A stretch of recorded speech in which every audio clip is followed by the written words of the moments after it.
헌법 제1조 혹시 외우고 계십니까? 외우진 못합니다. 대한민국은 민주공화국이다. 대한민국의 모든 권력은 국민으로부터 나온다. 이렇게 되어 있습니다. 맞습니다. 네. 그리고 헌법상 대통령은 국가 원수고 국군의 통수권자고 국무위원과 대법관, 헌법재판관, 검찰총장 임명할 수 있습니다.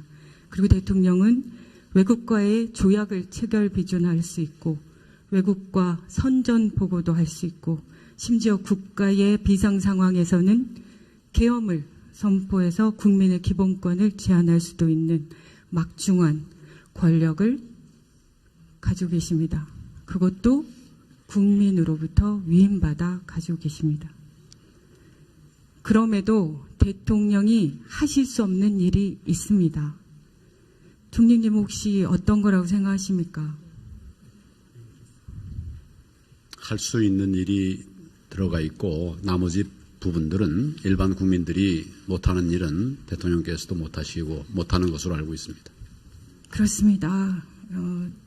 특히 대통령의 권력을 법에 근거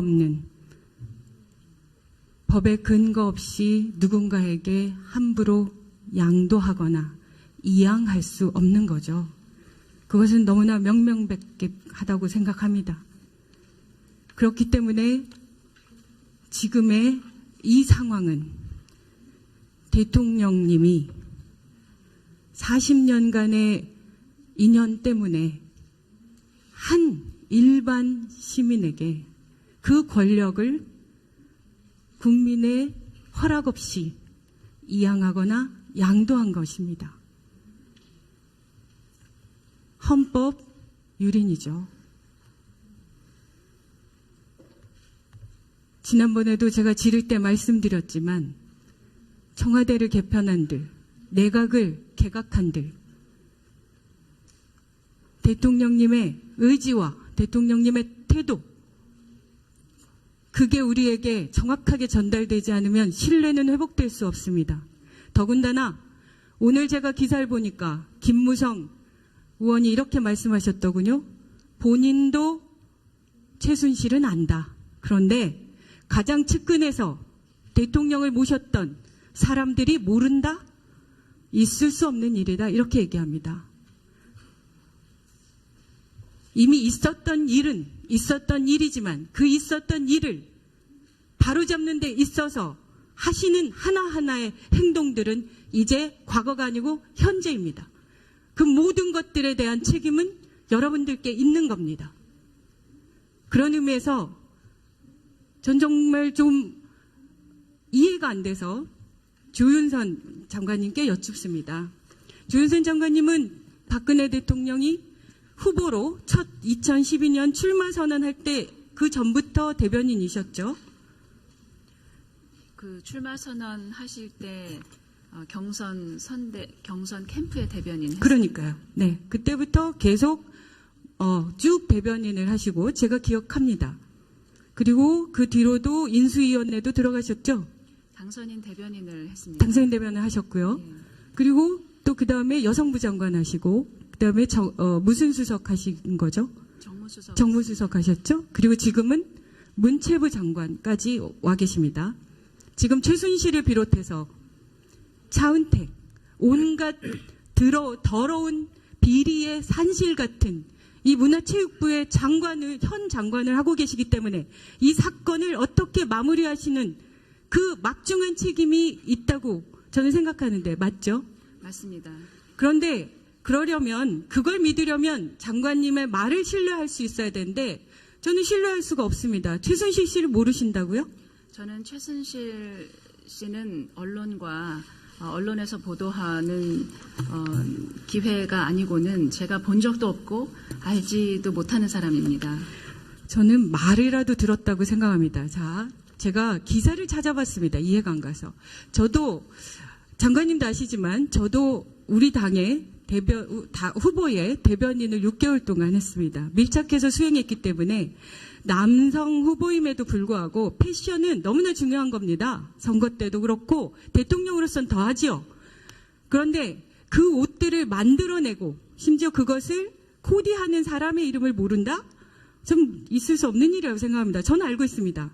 그런데 대변인 시절에 인터뷰를 하셨습니다.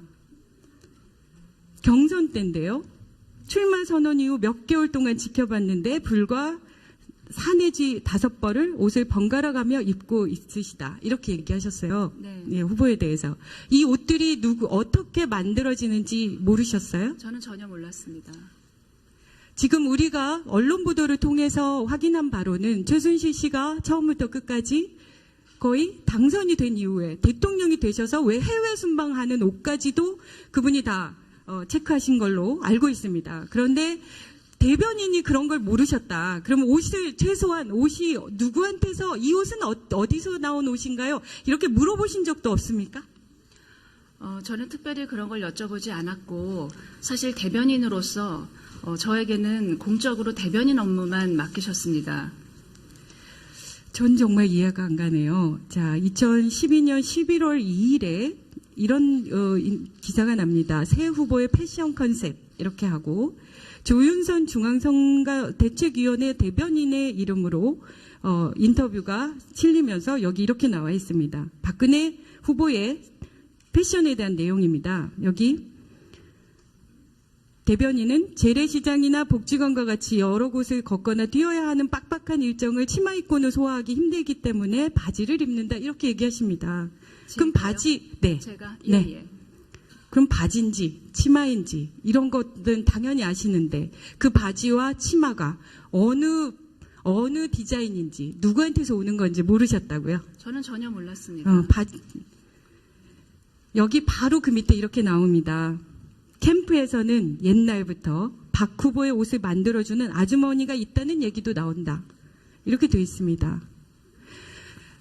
상식적으로 저도 마찬가지입니다. 어느 의원이 옆에 나와서 옷을 입으면 그거 참 예쁜데 어디서 무슨 브랜드입니까? 이렇게 다 묻죠.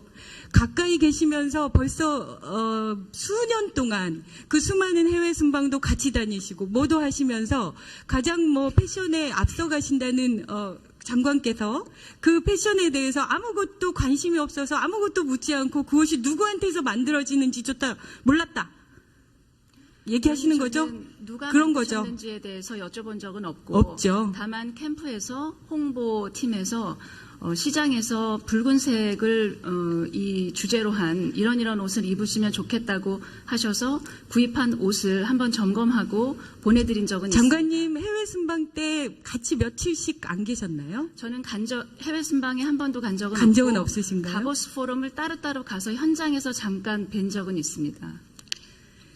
저는 그것도 너무 이상합니다. 사실은 창조 경제, 문화 융성 이 모든 것들을 최순실이라는 사람이 좌지우지했다. 이것이 지금의 언론 보도의 핵심인데 그 문화 융성이라는 창조 경제라는 부분에 가장 패션이라는 것이 너무나 중요하고 외국에 가까이는 미셸 오바마의 옷이 완판됐다. 이런 식의 얘기들이 끊임없이 있고 패션 스타일을 고민하는 이유가 뭡니까?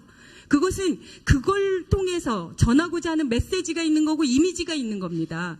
그것에서 가장 중심에 서 있는 대변인, 수석 이런 분이 그런 상황들을 전혀 몰랐다. 이렇게 얘기하는 게 저는 정말 이해가 안 갑니다. 그렇다고 하시니 믿을 수밖에요. 하지만 저는 그렇게 생각합니다. 법이라는 것은 정말 최후의 수단이죠. 재판이라는 것도 최후의 수단이고 수사도 최후의 수단이고 특검도 최후의 수단입니다. 지금 이 상황은 모든 것이 박근혜 대통령을 향하고 있습니다. 그렇다고 하면 골든타임 또 놓치시면 안 됩니다. 세월호 그 엄청난 사건 동안에 제대로 수습 못하셔서 온 국민이 TV로 생생히 생중계를 통해서 그 아이들의 생명이 수장돼 가는 것을 목도해야만 했습니다. 그런데 우리는 지금 또 대한민국 호가 침몰의 위기에 있고 그걸 또 낱낱이 생중계로 함께 보고 있어야 되는 건 아니지 않습니까? 그렇다고 하면 그 모든 것에 책임을 갖고 계시고 그 모든 것에 해결의 열쇠를 가지고 계신 대통령이 먼저 나서서 재빠르게 모든 수사에 문을 여셔야 된다고 생각합니다. 그렇게